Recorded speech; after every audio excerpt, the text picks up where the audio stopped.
오늘 조은지 집사님께서 카톡방에 부활의 아침 이렇게 글을 올렸던데 너무 정말 감사했습니다. 우리 부활의 주일 아침 맞게 하신 우리 하나님께 우리 감사와 영광의 박수를 올려드립시다.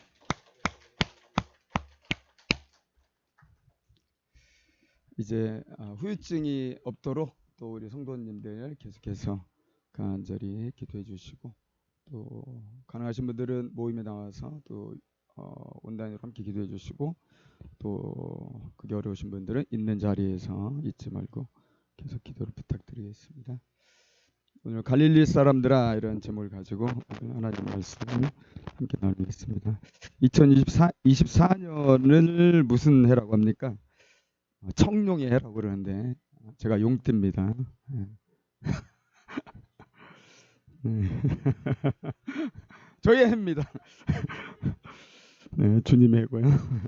우리 해를 그래서 갑진년이라고 하는데요. 성도 여러분, 발음 그대로 여러분들에게 값진 한 해가 되기를 진심으로 바랍니다. 어떻게 하면 우리 그리스도인들이 2024년 한 해를 값지게 살 수 있을까? 오늘 말씀을 통해서 또 생각해 보게 됩니다. 사실 하나님의 말씀에는 간단한 답이 있습니다. 그것은 뭘까요? 하나님 뜻을 따라 순종하며 사는 것입니다. 그러면 그 인생은 반드시 값진 인생이 됩니다. 근데 순종하는 게 어렵죠. 그러나 주님께서 그렇게 하게 도와주실 수 있는 전능하신 하나님이신 거 믿고 의지한다면 그럼에도 불구하고 가능하리라 믿습니다. 여러분, 부활하신 예수님의 관심은 어디에 있을까요? 이제 곧 승천하셔야 되는데 부활하신 예수님의 관심은 어부 출신 제자들입니다. 어부 출신 또 이 제자들이 갈릴리의 옛 생활로 돌아가지 않고 예루살렘에 여전히 남아서 사명인으로서 값지게 사는 거, 이것이 부활하신 예수님의 관심이었어요. 말하자면 여러분은 먹기 위해 삽니까? 아니면 살기 위해 먹습니까? 먹기 위해 살지 말라는 거예요. 왜 먹냐? 우리가 살아서 순종해야 될 하나님의 말씀이 있기 때문에 우리는 먹는 거예요. 그래서 먹는 거 되게 귀찮죠. 저도 엄청 귀찮은데 어떻게든 그래도 하루 세 끼 찾아 먹는 이유가 살아야 되니까. 살아서 아직 내가 순종하지 못한 사명이 있기 때문에 굳이 먹는 겁니다. 근데 어느덧 한 끼는 좀 줄었는데 세 끼를 잘 먹어야 될 것 같아요. 그래서 예수님이 40일간 뭐 하셨냐면 지난 시간 본 것처럼 구약부터 시작해서 하나님 나라 이런 주제를 가지고 아주 성경의 맥을 짚으면서 성경 공부를 하셨습니다. 그리고 한 가지 당부하셨죠. 예루살렘을 떠나지 말라. 저들은 순종했습니다. 순종했는데 관심이 다른 곳에 있었어요. 예수님께서 성령을 약속하셨는데 그걸 생각하는 순간에 먼저 그들에게 떠오르는 생각은 우리나라가 언제 로마에서 해방되고 메시아 왕국을 이룰 것인가? 혹시 이때인가? 그거였습니다. 6절 주께서 이스라엘 나라를 회복하시면 이때입니까? 세 번역에는 이렇게 되어 있습니다. 주님께서 이스라엘에게 나라를 되찾아 주실 때가 바로 지금입니까? 여러분, 우리 조상들도 경험했지만 나라 잃은 백성들이 자기 나라를 되찾는 데 관심을 갖는 것은 뭐 이상한 게 아니고 안 갖는 게 이상한 거죠. 너무 당연한 일입니다. 그런 차원에서 제자들이 갖는 나라의 독립에 대한 열망은 충분히 이해가 갑니다. 그렇기 때문에 주님께서도 그 자체를 가지고 야 아직도 정신을 못 차렸냐? 이렇게 책망하거나 너희들 정말 잘못했구나 이렇게 말씀하시지 않았죠. 단지 주님은 나라를 되찾는 때와 시기 그것에 대해서 그 부분은 아버지가 알아서 하실 거다. 아버지께 맡기고 너희들은 해야 될 일을 해라 말씀하신 거죠. 세상말로 아버지께는 다 계획이 있다는 것입니다. 하나님 아버지 뜻이 있으니까 그 문제는 아버지를 신뢰하라는 겁니다.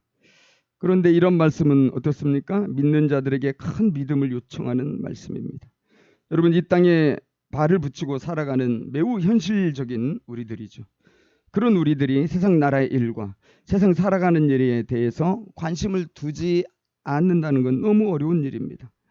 더욱이 오늘날처럼 경쟁이 심하고 삶이 어려운 시절에는 나라 경제를 걱정하고 또 전쟁 문제를 걱정하고 또 매달 또 하루하루 어떻게 문제없이 먹고 살 것인가, 또 우리 자녀들까지 미래에 어떻게 안전하게 먹고 살 것인가, 이걸 궁리하는 것은 이상한 일입니까? 너무 자연스러운 일입니다. 그런데 주님께서는 그러한 삶에 대해서 우리 하늘 아버지께서 다 계획이 있다는 것입니다. 예를 들어서 마태복음 6장에서 분명하게 말씀하셨죠.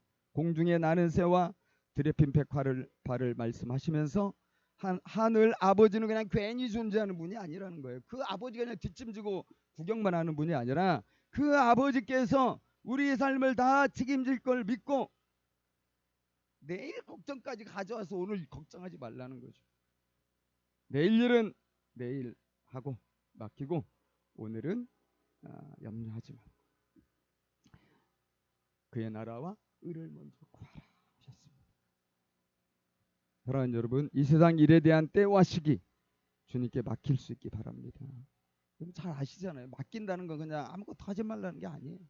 맡긴다는 건 노력하지 말라는 것도 아니고요. 맡긴다는 건 계획도 세우지 말라는 것도 아니고요. 맡긴다는 건 뭡니까? 그 모든 차원에 대해서 주님께 기도드리고 주님의 도우심을 구하고 주님의 인도하심을 따라 가라는 거야. 네 힘과 네 노력을 막 하려고 하다가 어디 몸 고장 나지 말고 스트레스 받고 어디 병 나지 말고 나한테 맡겨라. 나와 함께 가자. 자, 이제 곧 승천하실 주님은 제자들에게 이 세상 나라의 독립처럼 세상 일에 대해서는 우리를 위한 하나님의 계획에 맡기고 하나님 나라에 마음을 쏟으라고 말씀을 하시죠. 그것이 바로 그렇게 유명한 사도행전 1장 8절입니다. 오직 성령이 너희에게 임하시면 너희가 권능을 받고 예루살렘과 온 유대와 사마리아와 땅끝까지 내 증인이 되리라. 이 구절은 수많은 교회와 해외 선교 단체들이 황금률처럼 붙드는 말씀이죠. 이 말씀처럼 여러분, 땅끝까지 복음을 전해야 된다는 세계 선교의 당위성을 깨워주는 말씀이 또 있겠습니까? 저도 지방에서 대학 다닐 때 제 젊은 심장의 박동을 요동치게 했던 하나님의 말씀이 바로 이 말씀이었어요. 생각해보면 먹고 사는 그런 일로 제 가슴이 뛰어본 적이 없었던 것 같아요. 근데 이 사도행전 1장 8절 말씀이 정말 저를 두근거리게 했거든요. 한 번밖에 살 수 없는 인생, 뭐 언제 죽을지도 모르는데 내게 허락된 한 번의 인생, 내가 정말 제대로 살고 싶다고 했을 때 이 말씀이 그렇게 와닿았어요. 여러분, 누구라도 그리스도인이라면 사도행전 1장 8절 말씀을 읽을 때 세계 복음화를 생각할 것입니다. 하지만 자칫 구호나 슬로건으로 끝날 위험도 있습니다. 그러므로 우리가 소리 높여 세계 복음화를 향해 말하기 전에, 그저 열정 하나로 땅끝으로 출발하기 전에 먼저 우리가 초점을 맞춰야 될 것이 있습니다. 무엇봐도 이 말씀의 순서에 대한 거죠. 여러분, 복음이 어디서부터 시작되어서 어디로 갑니까? 가장 먼저는 너희들입니다. 오직 성령이 너희에게 임하시면 가장 빠른 첫 번째 스텝입니다. 그리고 예루살렘, 온 유다, 사마리아와 땅끝이죠. 물론 기계적으로 단계마다 완벽하게 다 한 후에 그 다음 단계로 넘어가는 건 아니겠죠. 예루살렘을 완벽하게 다 복음한 후에 유대, 사마리아 땅끝, 이렇게는 아닐 것입니다. 유기적이고 때로는 동시다발적으로 이런 일들은 일어날 것입니다. 그러나 여러분, 1장 8절 말씀에 가장 먼저 강조한 바는 분명하게도 성도들 개개인이라는 거죠. 제자들 한 사람 한 사람이 먼저 성령의 충만을 받고 변화되는 것이 중요합니다. 땅끝까지 세계복음화를 생각하기 전에 개개인의 성령 충만이 첫 번째라는 것입니다. 뭐 이제 후에 또 보겠지만 여러분, 사도행전 2장에 나오는 드디어 그 오순절에 아버지의 약속이 임할 때 성령의 불과 급하고 강한 바람 소리가 다락방을 가득 채웠잖아요. 근데 성령의 불이 어떻게 임했나요? 120명의 성도들이 함께 기도했다고 그랬는데 놀랍게도 그 120명 한 사람 한 사람에게 불이 이렇게 내려왔어요. 2장 3절. 각 사람 위에 하나씩 하나씩 하나씩 하나씩 하나씩. 그 예전에 유명한 그 성화를 그리던 그 화가가 오순절 그 다락방을 그림으로 그린 걸 봤는데 성도들이 다 있는데 머리 하나마다 이 불덩어리가 하나씩 이렇게 그려져 있더라고. 되게 와닿았어요. 아, 그렇구나. 새롭게 좀 어떤 이렇게 깨닫게 된 것 같아. 우리 성령이 불어오면 그냥 우리 집합적으로 생각을 하기 쉽잖아요. 근데 그게 아니에요. 하나님의 성령의 세례와 임재는 한 사람 한 사람 한 사람 매우 매우 개별적이고 매우 매우 인격적이고 매우 매우 매우 주관적 체험으로 와닿는다는 거죠. 두려워 떨고 삶에 대해 염려하던 제자들 한 사람 한 사람이 불의 혀같이 임하는 성령의 세례를 각각으로 받은 후에 어떻게 됐습니까, 여러분? 비로소 사자의 심장을 갖게 되었고 두려움 없이 복음의 증인으로 순종하게 됐다는 것입니다. 여러분, 교회는 성도들 전체의 집합이지만 한 사람의 성도들이 모여서 교회가 되는 것입니다. 한 사람 한 사람이 그러니까 소중하고 한 사람 한 사람이 그러니까 성령의 불을 받아서 부응해야 된다는 거죠. 여러분, 우리 주님은 성도 한 사람 한 사람이 하나님의 사랑 안에 거하고 하나님의 은혜 안에 머물며 그동안 어디서도 경험하지 못했던 그 놀라운 하나님의 축복을, 신령한 그 축복을 먼저 받기를 원하시는 거죠. 하나님 아버지께서는 아들 예수의 죽음이 다른 어떤 사람이 아니라 바로 나 자신을 위한 것이구나 하는 것을 진정으로 깨닫기를 원하십니다. 예수님은 우리들 나의 삶의 모든 불행과 저주와 가난하고 궁핍한 생활, 또 모든 질병들과 어둡던 죄와 사망의 운명을 다 걷어내시기를 원하시는 거예요. 그래서 한 사람 한 사람을 살리시고 부응하시고 축복하시기 위해서 예수님은 십자가에서 피 흘려 죽으신 것입니다. 또한 다시 살아나셔서 우리에게 산 소망을 허락하시고 살아가야 될 벅찬 이유도 주시고 영원한 행복과 희망도 주신 것이죠. 사랑하는 여러분, 우리 하늘 아버지는 우리 개개인이 성도들 한 사람 한 사람이 이러한 복을 이 세상에서 충만하게 누리기를 원하십니다. 그래서 사도 요한이 이렇게 간절히 기도했어요. 요한 3서 1장 2절. 사랑하는 자여, 내 영혼이 잘된 같이 내가 범사에 잘되고 강건하기를 내가 간구하노라. 이 말씀이 잘못된 건 아니잖아요. 예전에 보면 어느 교단에서 정말 이 말씀 가지고 뭐 3중 축복이다, 5중 축복이다 해서 막 축복만, 세속적 축복만 얘기했는데 그 적용이 잘못된 거지. 이 말씀은 오로지 하나님의 말씀. 사랑하는 성도 여러분, 여러분의 영혼이 잘된 같이 여러분의 범사가 잘되고 강건하기를 2024년도 이후로 그렇게 계속되기를 제가 기도하겠습니다. 모든 성도들은 간절히 기도함으로 성령의 불, 구원의 불, 희망의 불, 행복의 불, 풍요의 불, 사명의 불을 받을 수가 있습니다. 그렇게 성도들이 성령으로 충만하게 될 때에 하나님은 성도들을 통하여 당신의 뜻을 이 흑암의 세상에 펼쳐 가시기를 기뻐하시는 것입니다. 그래서 예수님은 오직 성령이 너희에게 임하시면 이것을 먼저 말씀하신 것입니다. 그 다음은 예루살렘이죠. 예루살렘은 현재 그들이 생활하고 있는 도시이고 또 마을입니다. 그곳에서 성도들이 가정을 이루고 마을을 이루며 삶을 살고 있습니다. 그러니까 본격적으로 온 유대와 사마리아를 향해 나가기 전에 바로 그 예루살렘에서 십자가와 부활의 복음이 증거되고 성령의 능력들이 나타나야 된다는 것을 알 수가 있죠. 예루살렘을 건너뛰고 유대로 갈 수는 없는 거예요. 예루살렘을 통과해야 됩니다. 거기에서 어느 정도 사명을 이루어 가야 된다는 거죠. 그래서 여러분, 성도들 이 가정마다 이 복음적인 변화 없이는 이 예루살렘의 변화도 말할 수 없다는 것입니다. 여러분, 사도행전에는 정확하게 기록되어 있지 않지만은 바울의 서신서를 보면요, 성령 충만한 성도들에게 가장 먼저 일어나는 가시적인 변화가 있습니다. 그게 뭔지 아십니까? 그건 가정의 변화입니다. 성령 충만 받고 그냥 땅끝까지 가자, 이게 아니라는 거예요. 성령의 불같은 세례 받고 우리가 충만하게 되면 우리 가정이 부흥한다는 것입니다. 변화된다는 것입니다. 그에 대한 대표적인 서신이 바로 에베소서입니다. 5장 18절 유명하죠. 술 취하지 말라. 이는 방탕한 것이 오직 성령으로 충만함을 받으라. 이 성령의 충만함과 사도행전에 나오는 성령의 충만함과 다른 게 아니에요.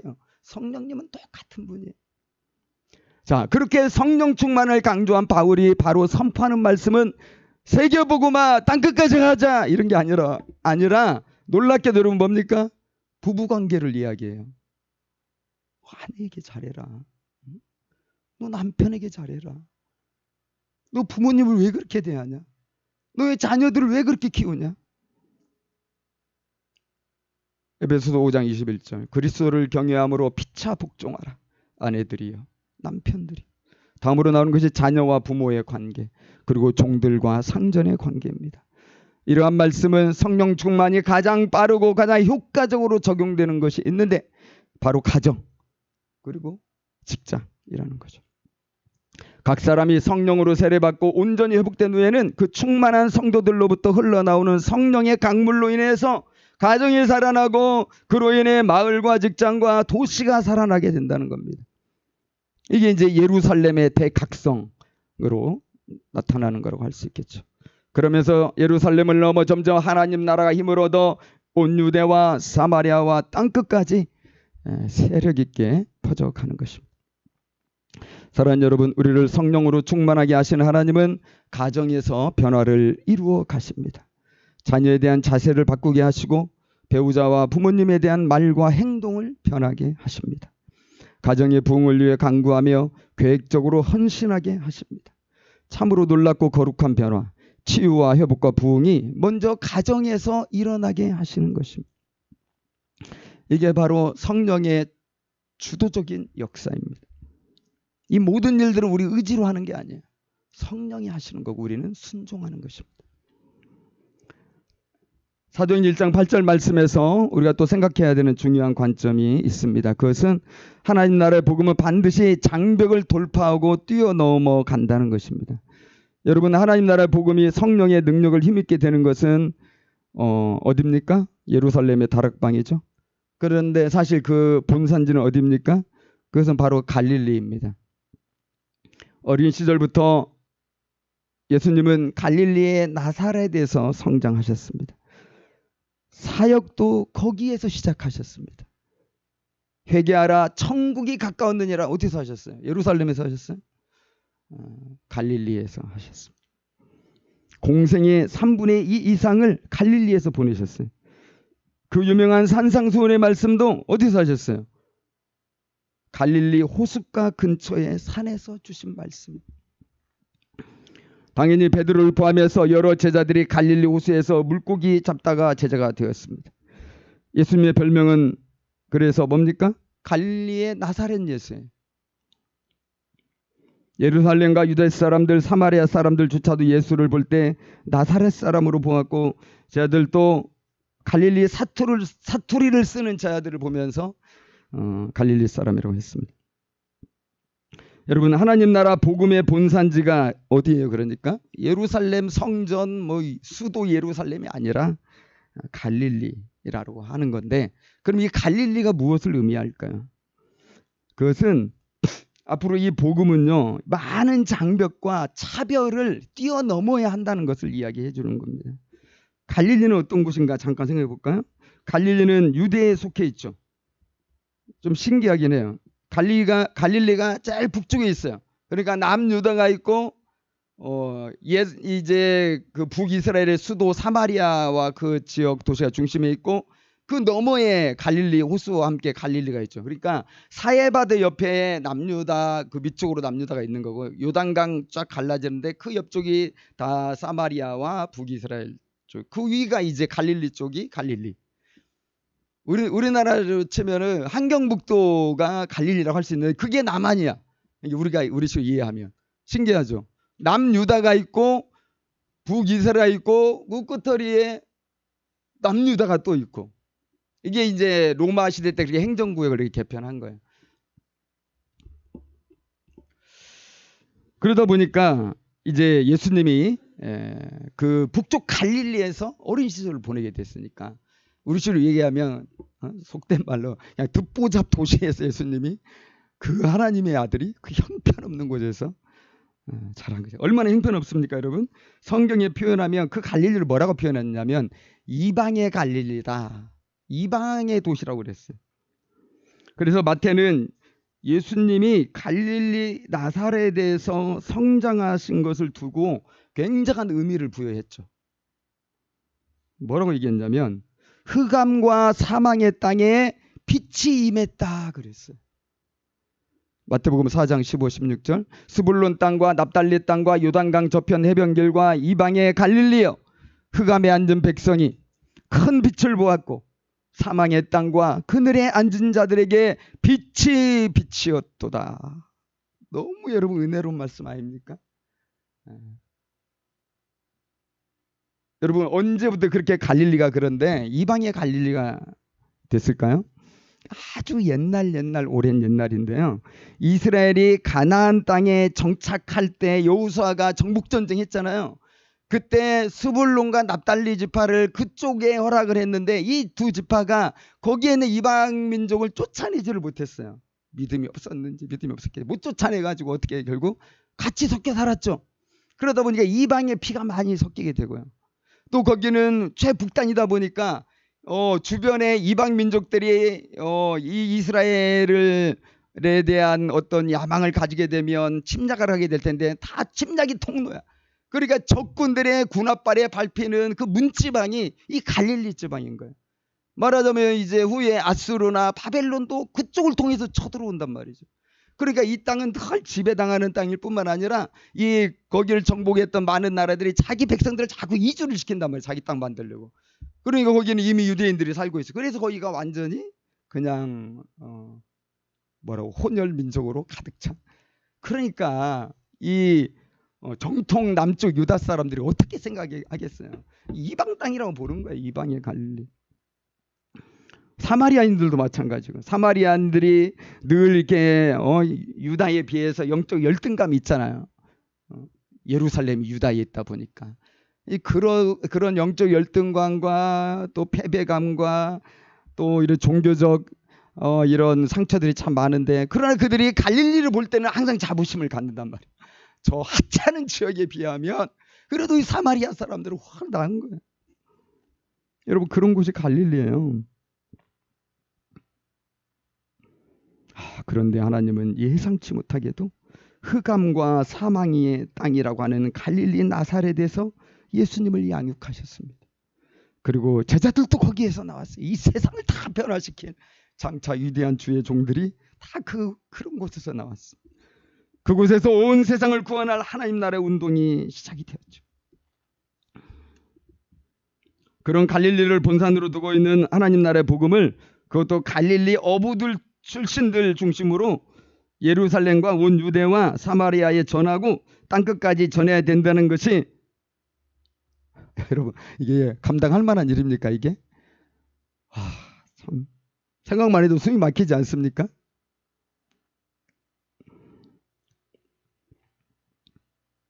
거의 불가능에 가까운 미션인 거죠.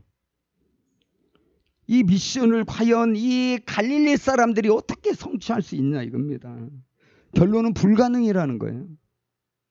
어떻게 그것이 가능하겠어요? 좀 생각해 보면 갈릴리 호수에서 물고기 잡던 사람들인데 그야말로 배운 것이 짧아요. 가방끈이 아주 짧다는 거죠. 가난합니다. 거기다가 이방의 피가 섞여 있습니다. 그들이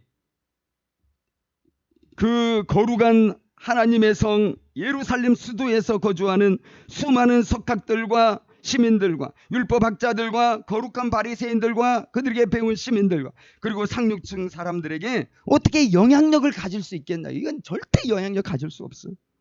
누가 그들의 말을 듣고 막 설득당하겠어요?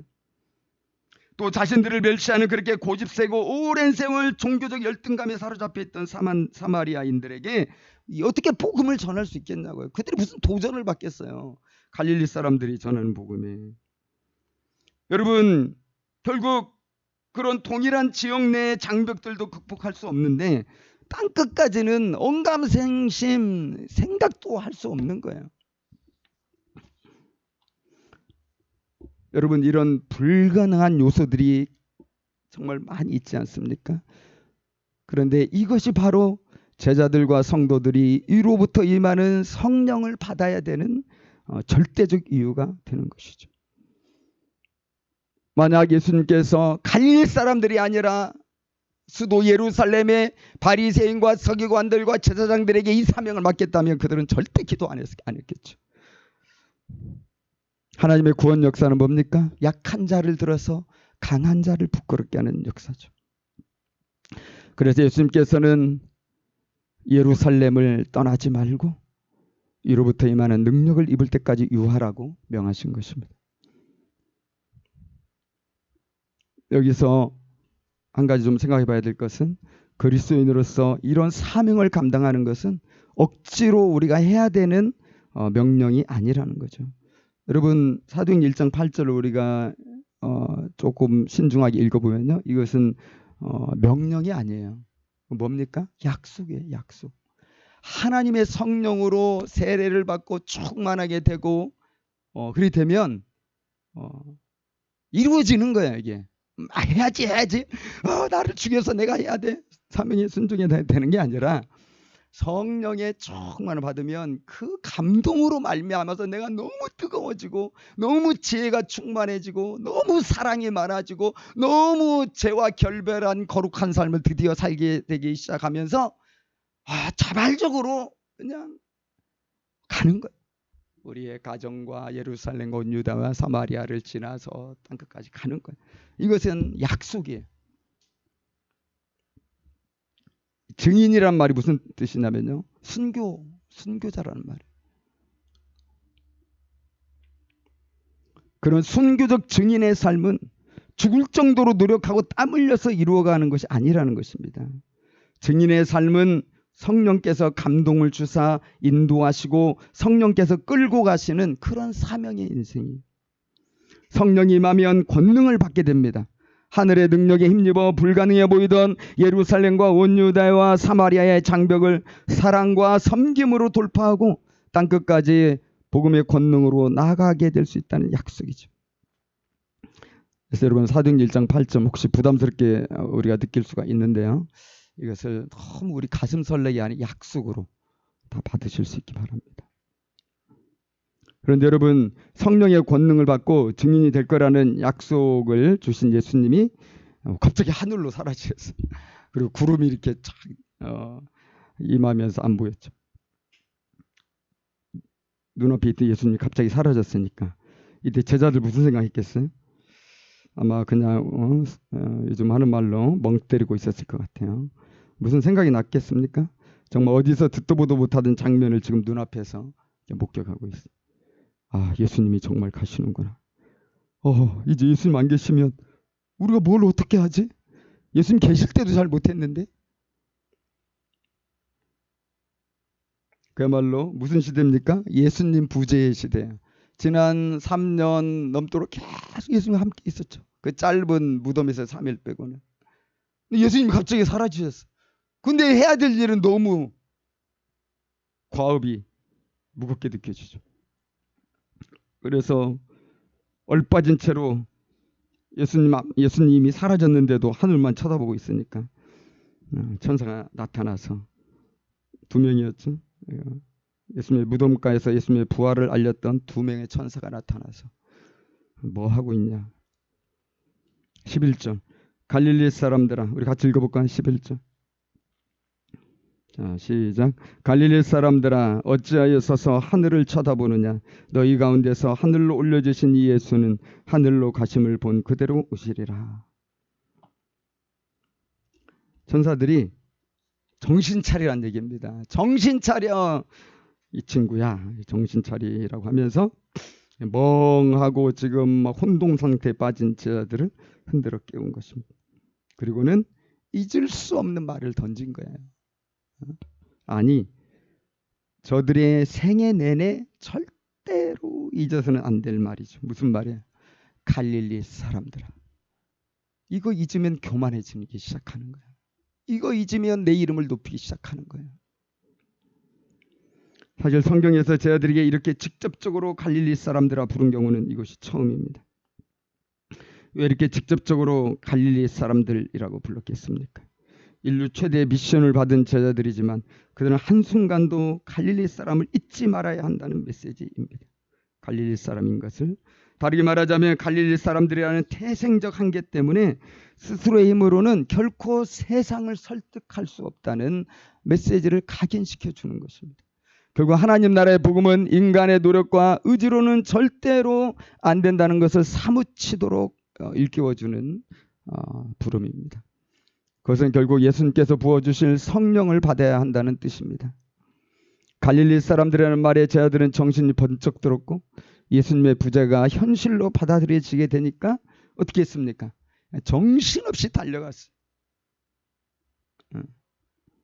기도하러 달려갔어. 이제 아버지의 약속하신, 예수님이 말씀하신 이 성령을 받지 않고서는 우리는 이제는 절대로 우리는 못 산다. 절대로 못 산답니다, 여러분. 그냥 성령님 받았으면 좋겠다 이게 아니에요. 절대로 이제 못 사는 거야. 이거 없으면. 예수님도 안 계시지. 과업은 크지. 이제 이거 없으면 아무것도 없는, 무기력하고 무능력하고 그냥 겨우 그냥 내 노력으로 적당히 사는, 이것으로 막 살다가 그냥 죽어야 되는 비참한 인생 되는 거기 때문에 이제 예수님의 제자인데 그렇게 살면 안 되니까 성령을 받기 위해서 올리브 동산에 있다가 예루살렘의 한 다락방으로 다 모여들었죠. 120명이었다. 12제자들, 또 예수님 끝까지 따랐던 여자들, 예수님의 가족들도 여기 보이죠. 가족들. 15절 우리 잠깐 컨닝해 보면 전체 숫자가 120명이다. 그들의 유일한 소망은 뭡니까? 이제 성령의 강림이에요. 예수님이 부재하시는데 뭘로 살아요? 우리도 참 그 생각해 볼 필요. 우리 예수님 안 계시는데 우리는 참 잘 살죠. 성령 없이도 잘 살아가는 거 보면은 야, 정말 대단하다 할 수도 있겠는데. 하여튼 성령 없이 잘 되는 것은 이게 바벨탑 쌓는 거예요. 다 망하게 돼 결국. 그러니까 우리가 제자들을 좀 배워야 될 것 같고요. 이 120명의 유일한 소망은 아버지의 약속을 받는 거고요. 그래서 성령이 오실 때까지 무기한 작정하고 기도할 마음인 거죠. 얼마나 기도했을까요? 예수님이 40일 계시다가 승천하셨으니까. 그리고 성령님이 오순절날 오셨죠. 50일째. 10일이면 10일. 10일 동안 예루살렘에 있는 다락방, 뭐 마가의 다락방은 사실 이게 정확한 건 아니에요. 어쨌든 예루살렘에 있는 다락방은 정확하니까.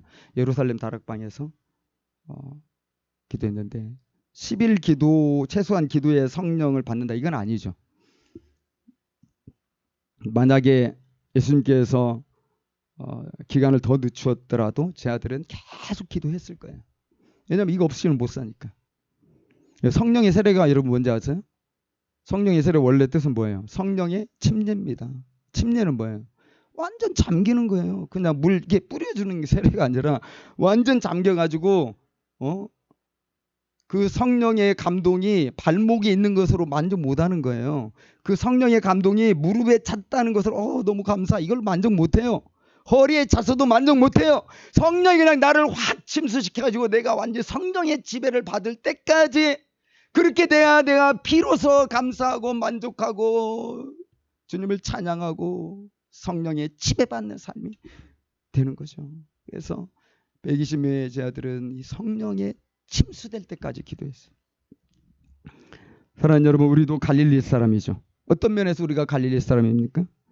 사망의 지배를 받고 있다는 차원입니다. 우리는 죄와 사망의 그늘에 있었고 마귀의 지배하에 죽을 운명을 가지고 살고 있었습니다. 그런데 하나님 아버지께서 여전히 죄 속에서 뒹굴 때 우리를 부르셔서 예수 그리스도의 십자가 죽으심과 부활하심을 보여주셨습니다. 그리고 우리를 성령으로 거듭나게 하셨죠. 아마도 우리들 중에는 예전에 이미 그런 성령의 세례를 받았거나 성령의 충만을 받은 경험이 있을 수 있다고 생각합니다. 하지만 중요한 건 오늘 이 시간이에요. 지금이에요. 예전하고는 무관해요. 지금 어떠냐 이겁니다. 성령의 역사는 인격이시기 때문에, 성령님이 인격이시니까 유동적이세요. 한번 나에게 온 뒤로 안 떠나고 막 항상 계시는 분이 아니에요. 나의 순종과 불순종에 따라서 성령의 역사는 달라집니다. 그래서 사도 바울이 뭐라고 했나요? 사도 바울은 성도 여러분, 성령님을 좀 근심시키지 마세요. 성령님이 근심하면 좋겠어요? 내 안에 계신 성령님이 근심하면? 성령이 나를 다스리는데 이제 내 의지를 존중하시기 때문에 한계를 갖는 거예요. 근데 언제 우리가 성령님을 근심하게 하냐면 죄 짓는 겁니다. 내 마음대로 하는 거예요. 육신을 따라, 욕망을 따라 사는 거예요. 그래서 에베소 4장 29, 30절 보면 무릇 더러운 말은 너희 입 밖에도 내지 말고 하면서 쭉 나옵니다. 그리고 하나님의 성령을 근심하게 하지 말라. 점점 세상죄에 빠지는 생활은 세상 근심 걱정으로 사로잡힌 생활은 성령님을 근심하게 하는 거예요. 또 데살로니가전서 5장 19절에서는 이 성령을 소멸치 말라 그랬어요. 성령을 소멸치 말라는 뜻은 성령의 불을 끄지 말라는 거예요. 여러분들이 예전에 성령으로 불탔다고 할지라도 이미 그 불이 꺼지고 죄만 남아 있을 수도 있다는 거예요. 성령의 불이 꺼진다고 구원이 취소되는 건 아니지만 어떤 일이 벌어집니까? 더 이상 하나님의 축복을 온전히 누리지를 못하는 거예요. 그리고 의의 일꾼으로 주님께 쓰임받을 수 없다는 겁니다. 그래서 구약의 다윗 있잖아요. 다윗이 얼마나 큰 죄를 범했나요? 우리아의 아내 밧세바를 범하고 또 우리아도 죽였어요. 그러고 나서 나단의 어떤 회개의 메시지를 들은 후에 자기 죄를 깨닫고 엄청나게 회개하고 기도했죠. 그때 중요한 기도 제목이 뭐였냐면 성령의 소멸에 대한 거였어요. 시편 51편 11절 나를 주 앞에서 쫓아내지 마시며 주의 성령을 내게서 거두지 마소서. 여러분 결코 잊지 말아야 됩니다. 우리는 갈릴리 사람들입니다. 죄로 인해 사망 선고받고 영원히 죽어 마땅한 갈릴리 사람들입니다. 그런데 주의 십자가와 부활의 복음으로 우리를 구원해 주셨고 이제는 성령의 충만을 받고 상처받은 모든 마음들이 회복이 되고 가난하고 궁핍한 삶이 치유가 되고 무능력한 인생이 능력을 받고 마침내 성령 충만의 삶을 살 수 있다고, 사명자의 삶을 살 수 있다고 약속해 주십니다. 사랑하는 여러분, 감사하게도 오늘도 주님은 우리를 성령의 강으로 초청하십니다. 성령의 강에 발목과 허리뿐만이 아니라 온몸을 잠그라고 초청하십니다. 그때까지 포기하지 말라고 하십니다. 이로부터 임하는 성령으로 능력을 입으라고 초청하십니다.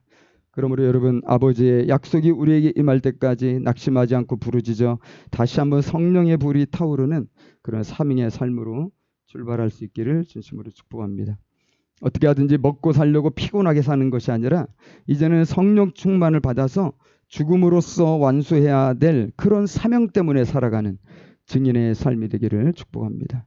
진실로 성령의 권능이 역사하는 크리스찬, 넉넉하고 능력 있는 성도들이 되고 또 그런 우리 교회가 되어서 가정을 살리고 지역을 살리고 직장을 살리고 땅끝까지 나아갈 수 있게 되기를 예수님의 이름으로 축복합니다. 우리 함께 기도하겠습니다.